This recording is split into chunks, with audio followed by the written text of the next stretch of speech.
This is Herbert's Virtue. It's very important, but a very short poem. You need to only know the facts and nothing more than that. Now, what is this poem about? It is about Herbert's poem is about the importance of nourishing virtue. Virtue is goodness in a person's soul. So, in this poem, he uses several ideas to bring home his point. By using this means, he tries to highlight what is the need of the hour. So, Herbert's poetry displays a conjunction of intellect and emotion. Carefully crafted structures like the first three quatrains or four-line stanzas of virtue, all of which are similarly found, contain sensuously perceived content, the depiction of daytime, nightfall, a rose in spring. So, this is not a very hard poem to understand. And the conclusion of the overall poem is that the whole poem talks about death, but at the end, poet gives a way by which immortality can be achieved and one can be eternal. Herbert has given a way in which he believes and has used natural relevant elements by which readers can get a proper way to live their life. He also represented the value of virtue. Virtue is very important in our life because it is the virtue that makes our life so great. So Herbert uses personification to make us understand the value of virtue. And that is the way he does it in line 3. The dew shall weep thy fall tonight. Because the day must come to an end, which is a metaphor of death. Darkness will set in. Darkness of the day is considered and very akin to the death of the virtuous soul. So, virtue is an attribute, disposition, or character traits that enable us to be and to act in ways that develop this potential. Virtue enables us to pursue the ideals we had adopted.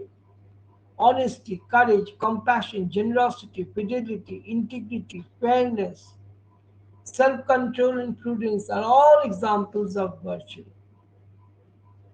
So, the theme of virtue is that virtue can only save us from despair, from all that we feel that we have lost. But if we are virtuous and practice virtue, nothing is lost for us. It can all serve as a guide to endless life and promised bliss. So, virtue is one of the poems in a collection of verse called Temple. The Temple, written in 1633, which George Herbert wrote during the last 3 years of his life. By then, he had taken holy orders of the Anglican Church and become rector in Bemerton, Bemerton, England, near Salisbury. Herbert's poems are lyrical and harmonious, reflecting the gentle voice of a country parson.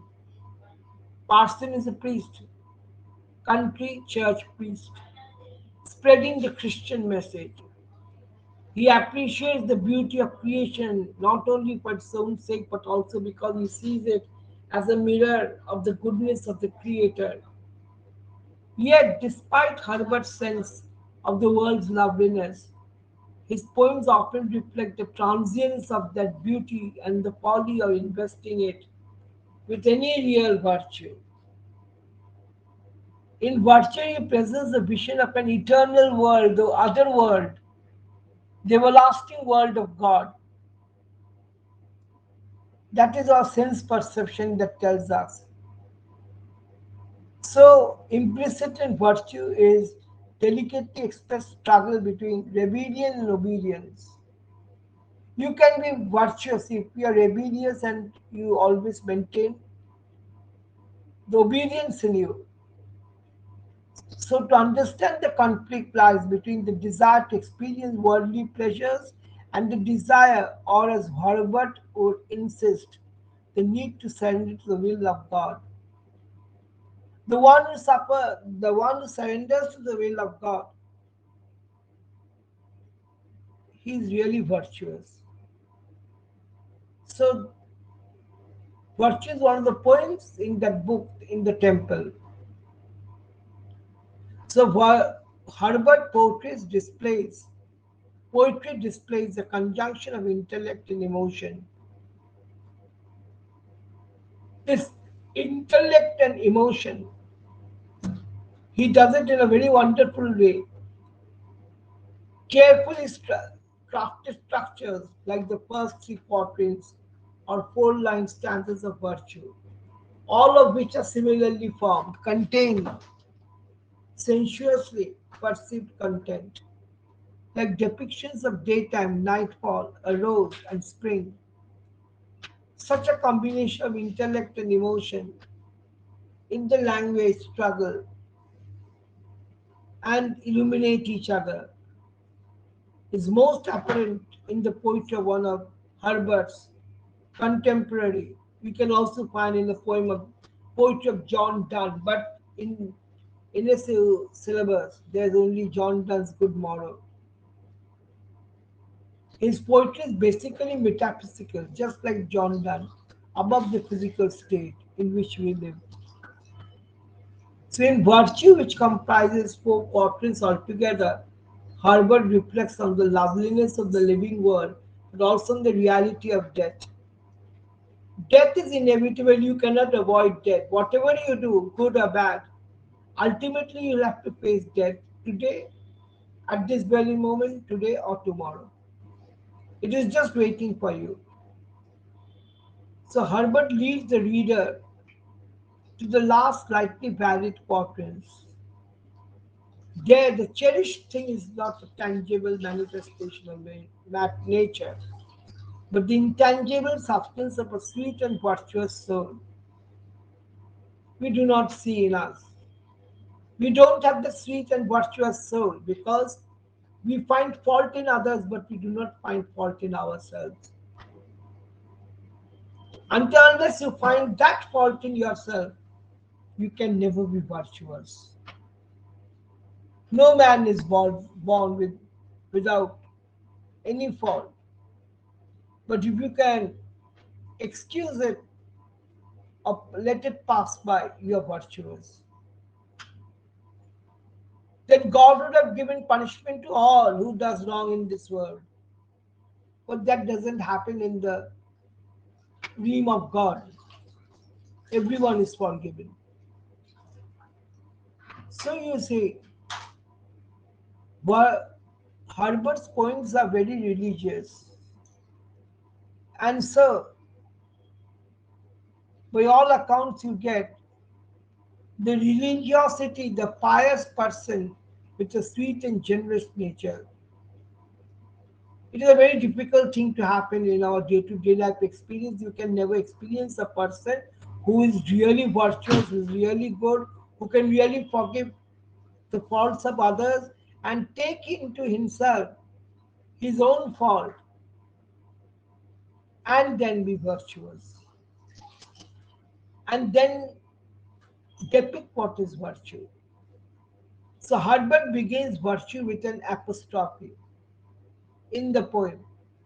That is, here he starts with a direct rhetorical address to a personified thing, as is speaking to the day. So the narrator says, sweet day, and then characterizes the day as cool, calm, and bright. Day is always as such. Thus, for one noun day, he provides four adjectives. The rest of the line is made up of adverbial so, signifying intensity repeated three times. So Herbert is presenting a fairly generic image without any action, as no verb appears among these eight words. So when he says the bridle of the earth and the sky, which describes the day, bridle of the earth and the sky, indicates no action, instead merely illustrating and amplifying the conditions depicted in the first line. That is, the sweet day is the bridal, the marriage conjunction or union of the earth and the sky. So the day is bright. So if we sum up, Herbert presents a serene yet invigorating day and locates the reader in the celestial and the terrestrial realms of God simultaneously, for the day in its loveliness brings them together. Day, however, gives way to night. That will happen. Light will follow with darkness. Just as life gives way to death, the dew shall weep thy fall tonight, he says. In the stanza, the narrator asserts, turning a daily natural evil nightfall into a metaphor. Beyond death, the line also suggests grief at the loss of the paradise on earth, the fall which is the original cause of death in Judeo Christian's story of the creation. We know the fall of Saturn that had taken place because he disobeyed God. He is also an archangel, but he disobeyed the Almighty. He wanted to take the position of the God's Son, and so he was thrown into hell. And the hell is an eternal suffering, death. So the evening dew, invested with emotion and made to represent grief, is equated with tears which are shed at nightfall over the fall.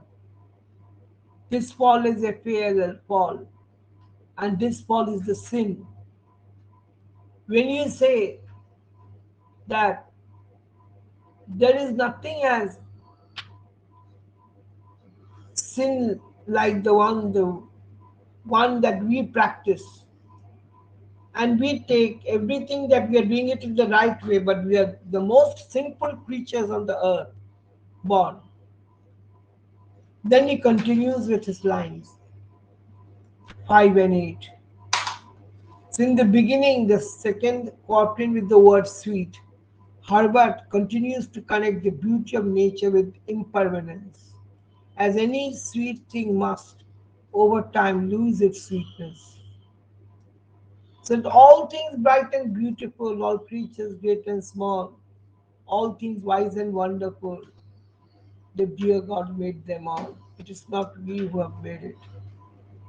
So the like the day, the rose is an emblem of earthly splendor. It is sweet like the day, saturated with color and graced with magnificence. It is soft, it is tender, and therefore angry and brave are complex words in Herbert's usage, and aspects of their meaning having all but passed from English. Angry in the 17th century could signify inflamed, losing one's normal stature of brain, while brave could signify having a fine or splendid appearance. The suggestion of wrath and courage carried by these words. Because angry means wrath, angry means also showing your anger, showing your courage, that you can do something to others which others cannot do unto you, but you can do it freely. That anger is sin. So magnificent is the rose that Herbert calls one who looks at it rash gazer. Here, rash suggests the lack of necessary caution in taking in a sight so dazzling that the gazer is moved to wipe or rub his eye. As one doesn't wonder, the rose is so beautiful that you'd like to see it more closely, with rubbing his eyes and moving away the water of the eyes that comes and closes the sight. Also, warning may be understood to be present in the word rash. One who beholds the rose is in danger of desiring its seductive but transitory beauty over the sweetness of what endures in eternity, the soul itself. The soul is the eternity, that is the beauty. Rose is the beauty, but the beauty for the daylight. Because with the advancement of the day, the rose dies and it falls off its bud. So everything that is beautiful is attractive to our eyes, and everything that is beautiful makes it beauty in the lightness of the day. But with the advancement of the day, as the darkness set in, that beauty is lost. So as with the day, so with the rose, despite its living splendor, death awaits. Thy root buried in the earth, as it must be the rose it is to flourish, is ever in its place. Thus life and death are intertwined, and death is an ever present aspect of life. When we are born, we must also die. So the beautiful rose that is so calm, that is so tranquil, that is so pleasing, that it attracts your attention, that is so soft, will also die. Everything must have its end. Why do we fight? For what do we fight? We ourselves do not know, because everything has its end. We think that we are the most perfect and others are imperfect. Rose is as it is, perfect in its creation. God has created rose, and it is God only that withers it as night falls. So, virtue is eternity. Through the exercise of virtue for eternity, in awareness of death, one realizes the true meaning and purpose of life and will thus prepare his or her soul through the exercise of virtue for eternity. Then, when he continues in lines 9 and 12, the word sweet begins the third quadrant as well. Now, describing the spring which is subsequently characterized as full of sweet days and roses. As such, the delights presented in the first two quatrains are contained in the third, and the narrator solidified the suggestion of the earth's rich bounty in spring. Spring is the bountiful earth. Spring is beauty. Spring is beautiful. Spring is worthy of sight. So in second line of the quatrain, spring is likened to a box where sweeps compacted life. Then, as in the previous quatrain, the third line iterates the transience of earthly delights. My music shows you have your closes.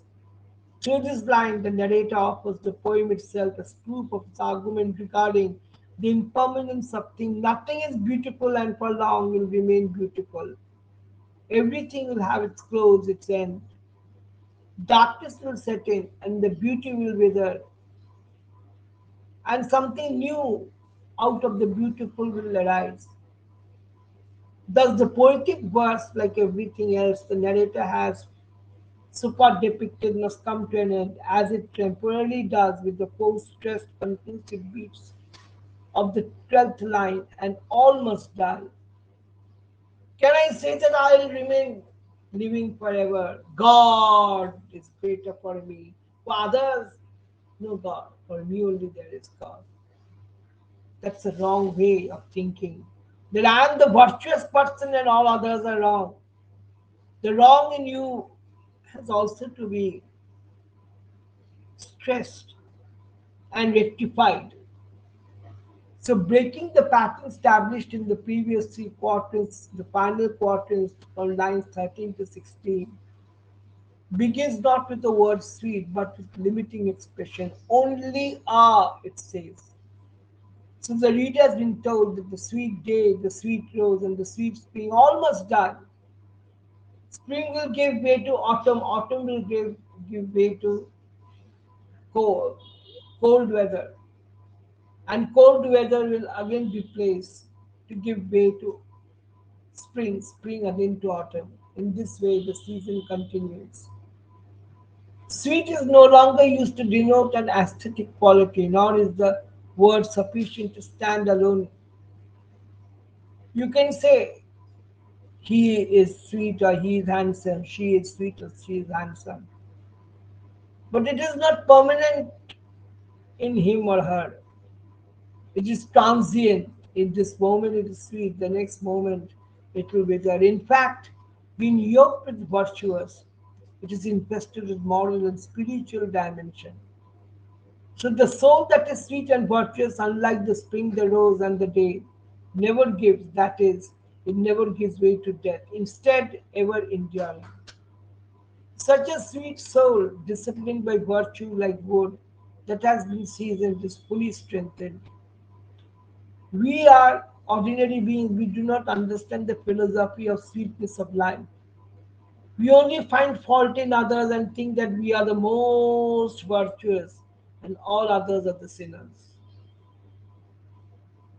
So you see, as such, the entire poem, which all along warned of death, shows the way in which Herbert believes that he and his readers may achieve eternal life by shunning transient glory and humbly embracing virtue.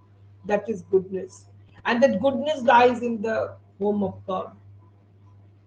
That goodness that goodness you'll achieve if you are yourself virtuous and pass on to the virtue.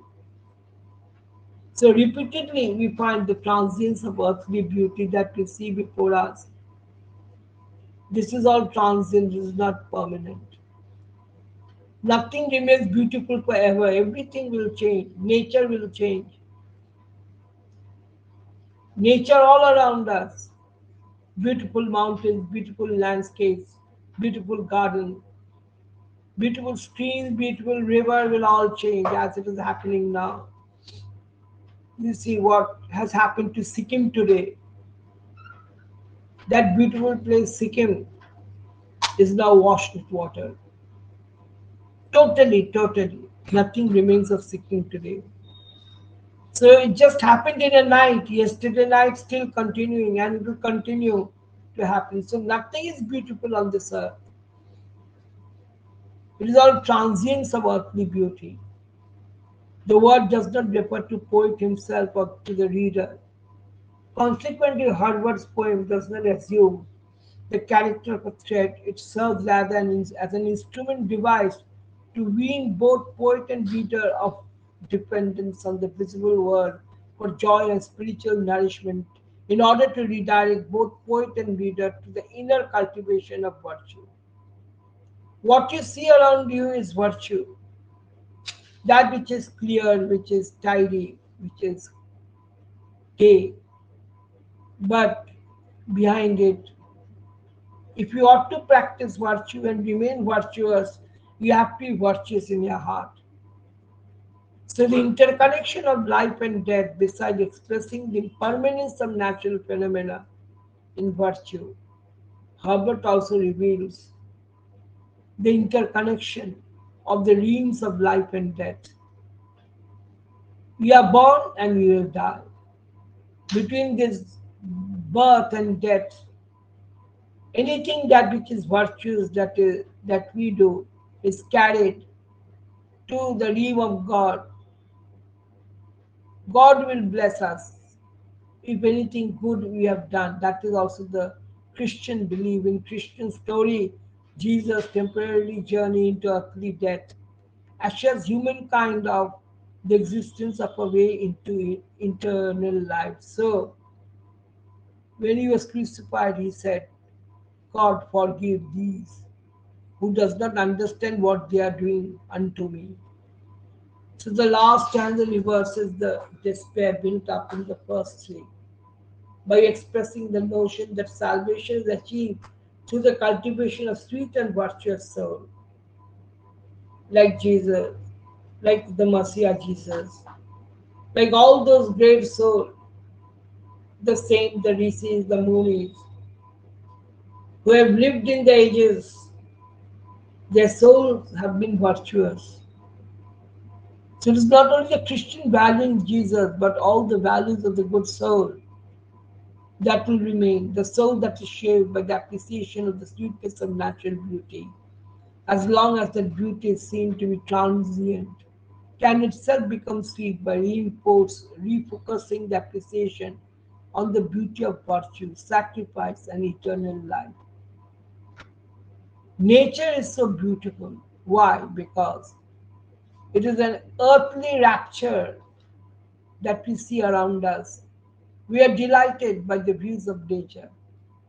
In daylight, it is rapturous, but with the fall of the darkness of the night, the beauty that we had seen during the day, the virtuousness that we had seen during the day, is over. So he brings the reader into the English countryside in springtime to be dazzled by the light day, the hue of rose, the scent of earth, and the dew covered field of evening, as well as by the music of the poet's appreciation of these things. Herbert introduces natural images into his verse, not as an end in themselves, but as a means of carrying out the religious instruction to which the poem is devoted. Faith is a great virtue. An implicit theme of virtue is faith.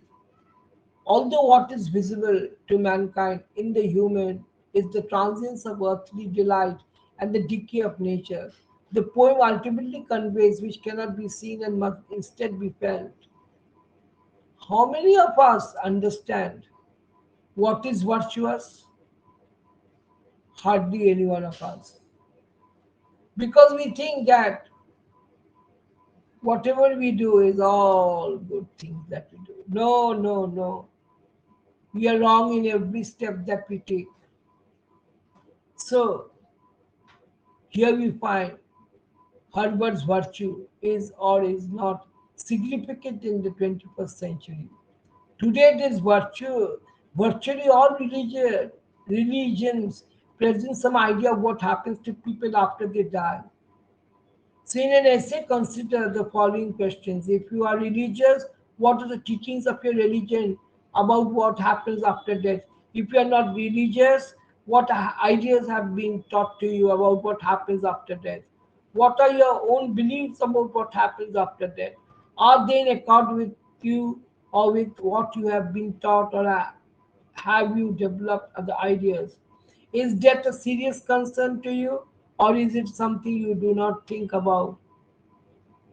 This is a very important question. So consider a loss you have suffered in whatever you do.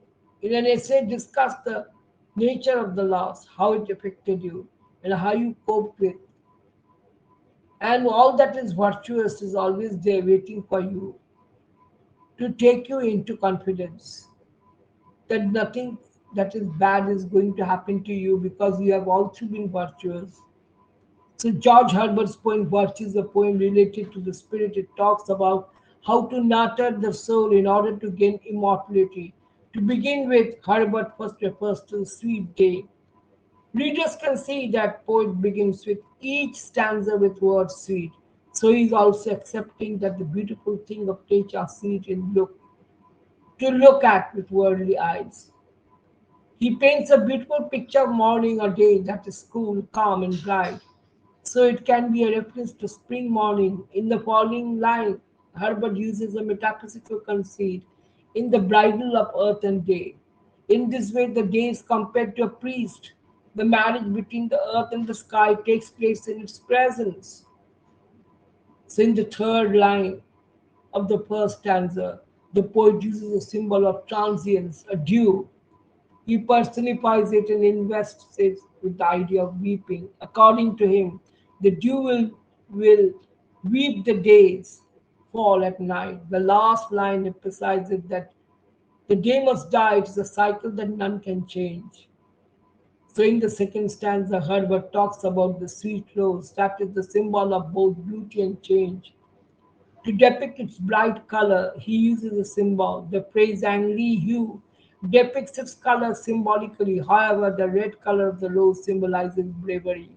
At the same time, beauty also, but it symbolizes bravery. So in the following line, the poet says that the color of the rose is very contrasting. It makes a rash gazer wipe his eyes, look at it for the second time with more grace and more intensity. So this line means that the brightness of the flower binds the onlooker's eyes. So he wipes his eyes to look clearly, more closely. So the third line of the stanza creates a stark contrast with the previous lines. It says that the root of the plant is its grave. There, from there it grows into so beautiful a rose. And in the third stanza, describes how the spring season is full of sweet days and roses. The stanza makes it clear that the overall poem is set on the theme of spring. Spring is beautiful, spring is very, very enjoyable. During the daytime, of course, at night, you cannot experience the spring. So he's talking of the countryside spring that we experience in our day to day life. So, according to him, he shows that he shows that the tone of this section is authoritative. Here the speaker utters, my music shows you have your closes and almost die. So it sounds like the speaker is proclaiming a universal death and it's absolutely true. All must die, nothing can remain forever. It sounds harsh, but it is practical, it is true. So the last stanza of virtue contains the main idea. In this section, Herbert focuses on the sweet and virtuous soul. It is only the virtue that will remain. All other things are non existent because the virtue is something which he has published in his poems. His religious poems, it is among the religious poems. What is a virtuous soul? Means one who is good, righteous, honest, kind, and pure at heart. Herbert refers to a person who nurtures certain divine virtues in his soul. So the dewdrop is compared to a person who weeps in the day's parting. Herbert personifies it to make a comparison between tears and dewdrops. And what does the sweet day, rose, and spring symbolize in the poem? Herbert uses these words as a symbol for natural beauty, change, and transience. Change. So you see, the dew weeps at the parting of the day and the coming of night. It weeps as the day is about to end during the evening. So he has used figures of speech, he has used in anaphora. Much of the force and the grace of virtue comes from the device of anaphora, which gives the poem its orderly and predictable structure and endures it with a soothing and even a hypnotic quality. Anaphora is a repetition of the words and patterns for poetic effect. This device is immediately apparent in the first line with the triple repetition of the word so. Moreover, the same poetic structure governs each of the first three stanzas, while the fourth stanza is shaped by a slight variation of the structure.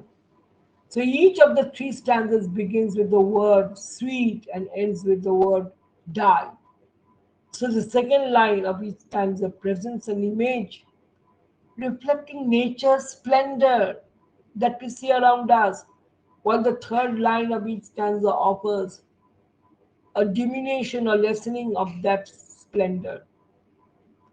Because all that is bright and beautiful will have its end, will be reborn in its own merit. So nothing remains permanent in this world. So this poem of Herbert is finally the variation allowed by the last stanza breaks the tension built up by the repetition, offering a solution, the practice of virtue to a problem that had seemed unsolvable and transient, at least in this 21st century. Virtue is nothing, we can say that it is a matter of disgrace that we are not at all virtuous. We try to be virtuous, but we can never be virtuous. Why? Because we are not virtuous. We practice virtue, but we do not know the essence of virtue, and that makes us unworthy of being virtuous. But Herbert still has the hope that we can be virtuous if we have a virtuous soul and we really have faith in God, we believe in God. That is what he means to say.